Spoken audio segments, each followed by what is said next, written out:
So when we look at user privileges, there's the ones that are granted that are predefined by the Oracle database roles, and the ones that the administrator grants. You can think of the privilege giving the rights to use a certain type of SQL statement, whether it be like to create or update a table or something along that line. It gives the rights as far as accessing a certain object that belongs to a different user, rather than the account that you're using. It'd be another account's object. Also, you can set the privileges to run like the PL/SQL package or scripts and so on. So it gives you a method of controlling what can be done by that particular account. Like I said, the type of privileges are defined by Oracle in the database. So we've talked a little bit about profiles, but basically it's going to describe the limitations on the resources that the account can access. It's also going to control the behavior of the user account, such as creating, viewing, that sort of thing. One key thing about the profiles is you can go through and set password policies, which becomes very important as far as securing your database.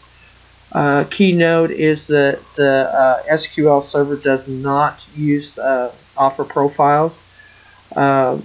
If you use the DBA profiles in Oracle, it'll let you view all the profiles created in the database, query the database dictionary view, and that can give you a good idea of what you have set up. This will tie back with when you're monitoring and auditing your database. So I'm sure you've ran across password policies before at some time or other, but the key thing is that it's making it harder to break into passwords for the accounts.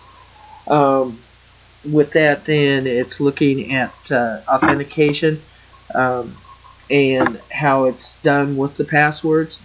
When hackers trying to go in and attack, one of the key things that they can do is get a hold of the password to gain access to the database through a legitimate account. And when we get into looking at things like SQL injections and such, this will tie in with those methods. So when we look at password policies, we can think of as being a set of guidelines. With that, it's going to make the password stronger because you're going to be controlling how it's set up and how it's monitored. So it's going to reduce, hopefully, the chance of breaking the password.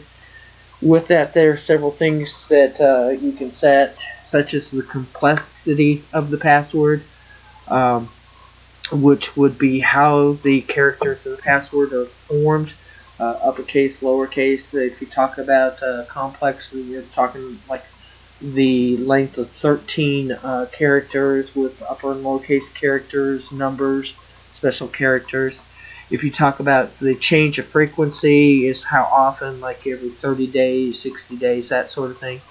And also you can control the reuse of passwords so that if you're forcing someone to change a password, they don't change it back to what it is. So when you look at the different parts, I mentioned complexity being the guidelines for creating the passwords. There are several password hacker tools out on the internet that you can go through, and if the length is very short on the password, it's a matter of seconds before it breaks it. So you can set things like the length, usually to at least 7 or 8 characters. 13 is better. The special characters in uppercase, lowercase. When we start talking about aging, then that's how often you need to change the password. And depending on what kind of institution or organization you're at, you might require the password changing more frequently. History is how many times the password can be reused. So if it's looking back and doing the history, it may find that you use this password 3 times back, or 3 changes back, and say no, you can't use it now, so that you can't sit there and change it to one thing and then change it back to another, or make like 3 changes in a row.